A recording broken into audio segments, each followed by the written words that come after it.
Into it. Right now, I did a chart of what are the quickest ways that you can get organized to tackle your finances and make your life so much easier. If you just follow these three simple steps, one, you're putting your money into structure. So basically, there's a saying that money is the best employee that you can ever have.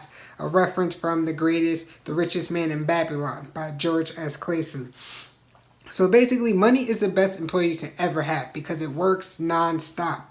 But most people forget that you need to give your money a job. You need to tell it what to do so it can keep doing. If you have it just sitting in your bank accounts, it's not doing nothing. It's not providing you money. So just give it some structure and it can help you. But also getting organized puts a lot of things in place for you where you can start recognizing how much you're spending and create awareness. Awareness is the biggest, best tool you can have when dealing with your money. Remember that. So I wrote down 3 simple steps, and like I told you last time, it will get easier for me to present this information. Or should I stand on this board? Nope, shadow. All right. First step, list all bills and expenses by chronological order of the due dates. So this means literally taking your calendar and taking all the bills that you own and have and putting them in a list by the date that they're due. So I did an example right here. Bill, of course, rent. Rent is the big one. When is it usually due? The first of the month. So write it down. First of the month. Boom. That's it. The next step. Find out how much these bills and expenses cost you and find out to the exact figure. The thing that I say this because every time I have a client or a potential client and I ask them, how much are your bills? How much is like your light bill? Oh, I'm not sure. I don't know. How much are you paying for this? Oh, I'm not sure. I don't know. How much are you paying for your credit card? Like, what do you owe on that amount?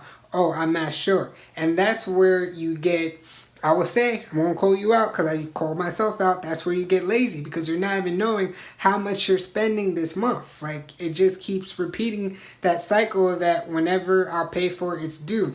And secondly, I like to add that also when you put your bills and expenses on auto pay, companies do take advantage of you because I had it happen to me so many times until I started becoming aware and pay attention. For example, I was paying my phone bill for AT&T and I put it on auto that they deducted.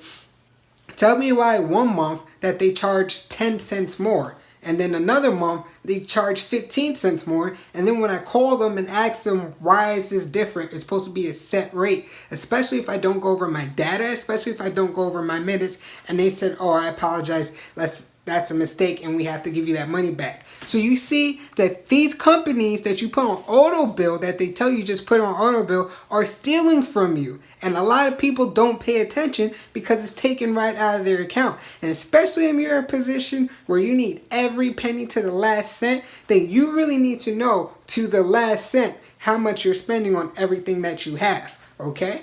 So that's the second step. Put the amount. So we'll go back to the example of the chart that I have.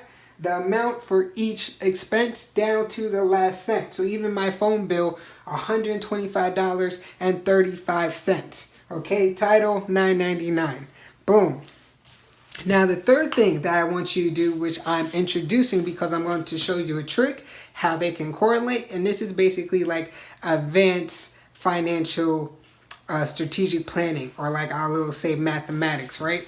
So what you're going to do is write down your payday and the dates and how much you're getting. Because I know sometimes, and I have other people, other clients that you usually know your paycheck by your pay stub of how much you're going to get. So how much you're going to anticipate, right? So create a separate chart and put it right next to it one another and write down all the dates and how much you've been paid. Because also what I like to do for my clients is let them know for the year how much they actually had in their pockets. So it's like, hey, if you literally made like over $23,000 to $40,000 a year and you're still only left with like a couple hundred in your bank account, you know that you're up with your finances and something's missing and something that you're doing is wrong, all right? And it also hurts because when I did that to myself and it let me know like, damn, I made all this money, where did it go to?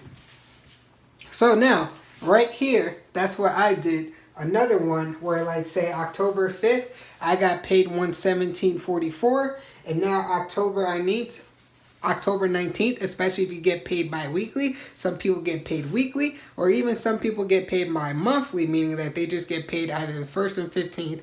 That's it. But then, if you get paid bi-weekly, there'll be some months like in June or July where you can actually receive 3 paychecks in 1 month.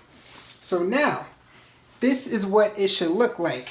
I put red with the bills right there, rent, phone, title, the amount by each cent, and then the date that is due by chronological order. So even if I have the rent on the 1st, boom, my phone bill is on the 12th. That because 1 comes before 12. And then, of course, title's due on the 21st in chronological order. So now I'll show you the quick tip or the quick trick that I like to do. So say that you have your paycheck, right? And you know that you get paid October 5th. And the next time that you don't get paid is until October 19th. This chart can let you know right now what bills to anticipate that you have to pay, but also what bills that you can designate to that check. So I know some people like to pay your bills all in one shot for the month and leave your other check, but I advise against that because you want to make sure you leave yourself some money just in case of emergencies. You never know what may pop up, and also to give yourself a break to pay for other things, right? Because then if you paid all your bills on the first check and now emergency happened and you don't get paid to the 19th, you screwed yourself. But if you just paid the first 2, because until that next 2 weeks, October 5th, it's only the rent that's due on the 1st and the phone that's due on the 12th, you could pay within that check. Then the second check, you could pay title with. This gives you balance, 1, and secondly, it gives you money that is left over. So please take a good look of that. I'll zoom in for you.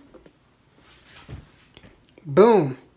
Of what the chart should look like. So remember, get organized. And if you can, I'll say right now, make the effort to memorize when your bills are due, how much you owe. Because it's to start being aware to you that, hey, I shouldn't be spending this, or I shouldn't go to this event because I know I got this bill coming up for the next month. Okay? Or actually, I would say within the next week. So, for watching, and today is Thursday, and it is my birthday. My wish that I have, if you can help me complete this wish, is to please let other people know, especially within the LGBTQ community, that I, Mr. Davis, aka the Trans Capitalist, is working hard, busting my ass to help become the #1 financial resource that we can use within our community. So please share the word. Please share the videos, even just mention it, word of mouth. And if you could please definitely subscribe to the YouTube channel on YouTube and also to the Facebook page. I greatly appreciate it, and I'm very humble because I am out here working for you to help you become empowered about your finances. So thank you. Have a great day.